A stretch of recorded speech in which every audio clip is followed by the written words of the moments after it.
tafuteni kwanza ufalme wake na haki yake. Kuna faida gani ya kupata ulimwengu wote? Ulimwengu wote maana yake nini?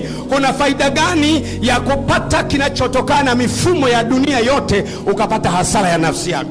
Falme za giza ziko duniani kama watu, mamlaka za giza ziko duniani kama watu, zinang'ang'ana sasa kwamba tunashindwa kuitawala dunia kama koloni la Lucifer.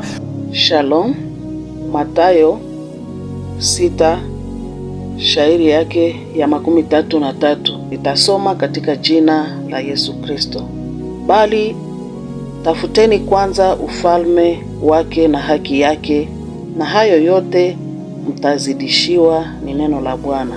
Haya ni maneno ya Yesu mlimani akiwahubiri watu juu ya ufalme wa Mungu.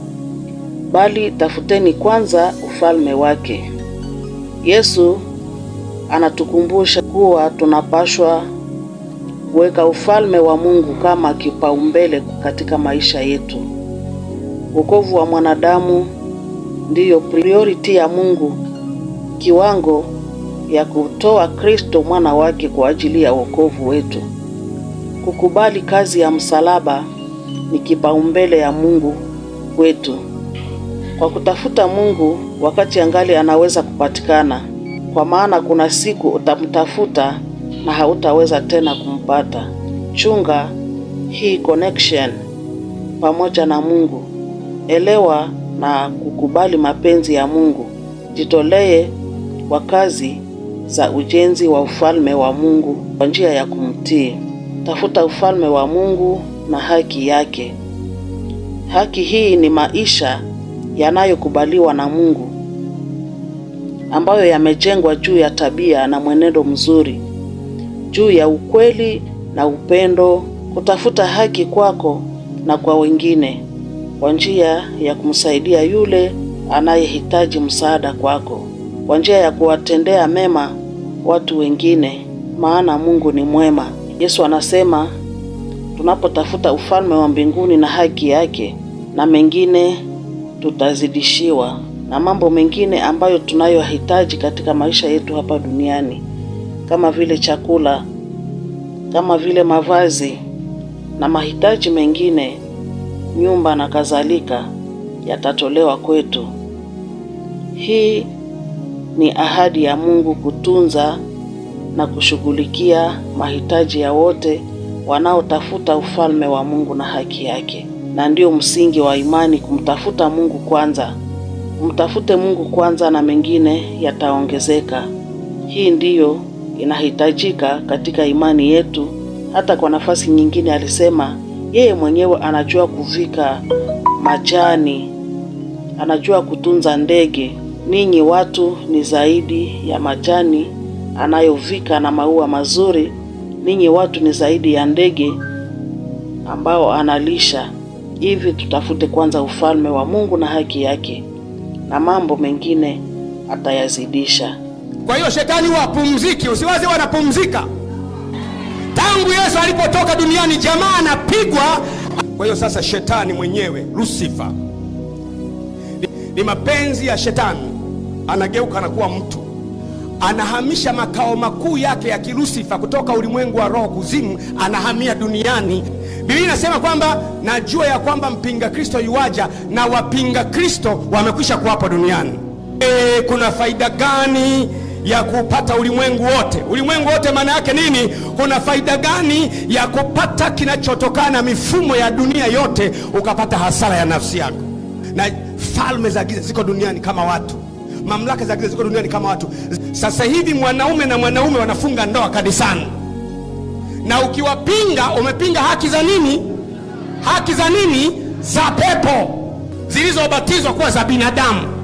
Yaani kanisani kabisa anafungisha ndoa, ni askofu anafunga mwanaume mwenzake na mwanaume mwingine, wanavishana shela na watu wanapiga makofi. Alafu ile wanaume linaitwa baby, linaitia kwa sauti ya kiume naam baby. Inakuwa ni jambo la kawaida. Haki ya atakayezaliwa, atakayetunga mimba, kutoa mimba ni haki ya kawaida. Biblia inakataa. Kwa hiyo unaona zile thamani za mambo ya Biblia zinaanza kunyauka pole pole, kusinyaa pole pole. Mwanaume na mwanaume wanaoana, dunia sishangai, kwa sababu tayari imeshaanza kugeuzwa pole pole, la kuzimu la kibinadamu, la kutisha isiyo la kutisha tena. Anashindwa kuimiliki kabisa dunia 100% kwa sababu watu wanaomba.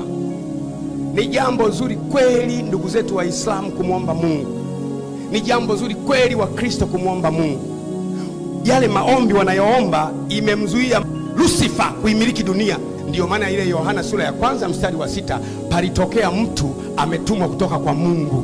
Kumbe watu wanaweza wakatumwa kutoka kwa nani? Kwa Mungu. Na watu wanaweza wakatumwa kutoka kwa nani? Kwa shetani, lakini ni mtu. Roho yake ni jini 100%, akili yake ni jini, ufahamu wake ni jini, macho yake ni jini, masikio yake ni jini, lakini amevaa umbo la mtu. Wale ndio wamekuja duniani ili waiongoze dunia, kubadilisha mifumo ya ulimwengu kwa 100% iweze kumbeba utawala wa shetani akiwa kwenye umbo la binadamu. Kwa hiyo wako hapa duniani na wanafanya haraka kwa sababu wanajua Yesu anataka kuja kuchukua watu wake. Kile kitendo cha Yesu kuchukua watu wake kinaitwa unyakuo wa kanisa. Tafuteni kwanza ufalme wake na haki yake, na hayo yote mtazidishiwa. Tunaweza kujiuliza, je, kuna watu ambao waliomfuata Mungu na wakatafuta ufalme wa mbinguni kwanza na Mungu alijibu mahitaji yao? Ndiyo.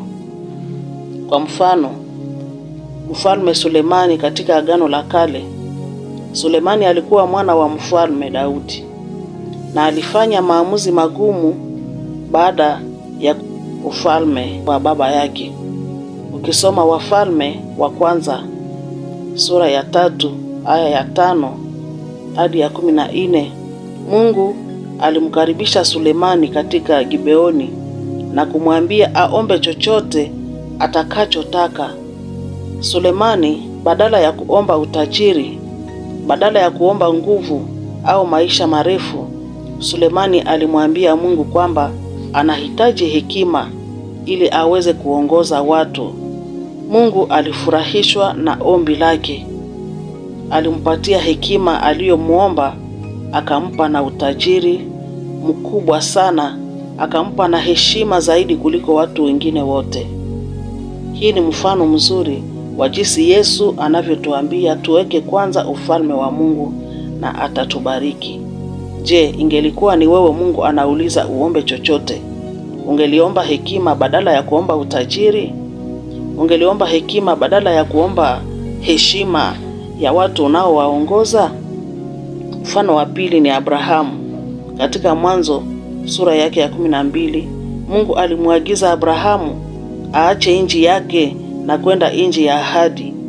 Abrahamu alitii mwito wa Mungu, akaacha maisha yake aliyoyajenga, akaacha vitu vyake alivyovijenga kwao mbeleni, akafuata mpango wa Mungu.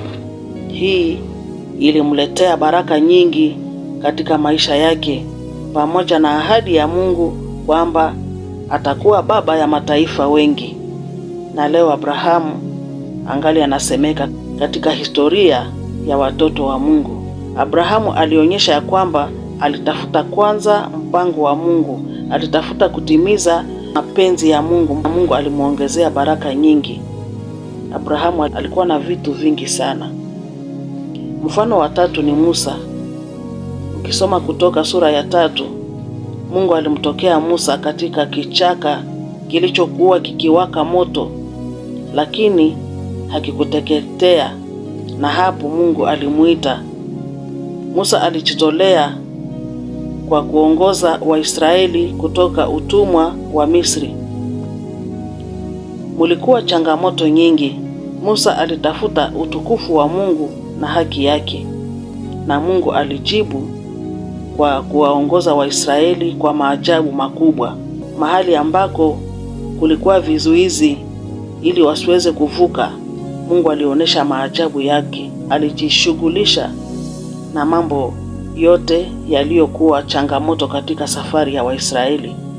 Walitoka katika utumwa na kuingia katika uhuru kwa sababu Musa alitii sauti ya Mungu na kukubali kutafuta mapenzi ya Mungu kwanza. Mtu mwingine ni Yusufu.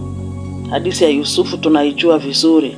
katika Mwanzo sura 37 inaonesha ya kwamba Yusufu alivumilia mateso, alivumilia kukataliwa, alivumilia kunyimwa haki yake, lakini aliendelea kuamini katika mpango wa Mungu na hakuweza kumkosea Mungu. Aliweka imani yake kwa Mungu bila kujali hali yake. Kwa mwisho, Mungu alimtumia huyu Yusufu kuwa na mamlaka katika Misri, mahali ambapo walipomuuzisha. Na katika nchi ya Misri aliokoa familia yake. Kutafuta kwanza ufalme wa Mungu kunamletea Yusufu baraka baada ya mateso aliyopitia. Ingelikuwa wewe katika mateso ya Yusufu aliyoyapitia, wewe ungemtukana Mungu, mateso isiwe njia ya kukutosha katika mpango wa Mungu. Mateso isiwe njia ya kukataa ufalme wa Mungu. Lakini kama mateso Mungu anayaruhusu katika maisha yako, ni kwamba uendelee kumtafuta Mungu, ni kwamba uendelee kuamini katika mpango wa Mungu. Maana baada ya hii, ikiwa utasimama imara katika kutafuta kwanza mapenzi ya Mungu, kutafuta kwanza ufalme wa Mungu, baraka zitakuja baadaye.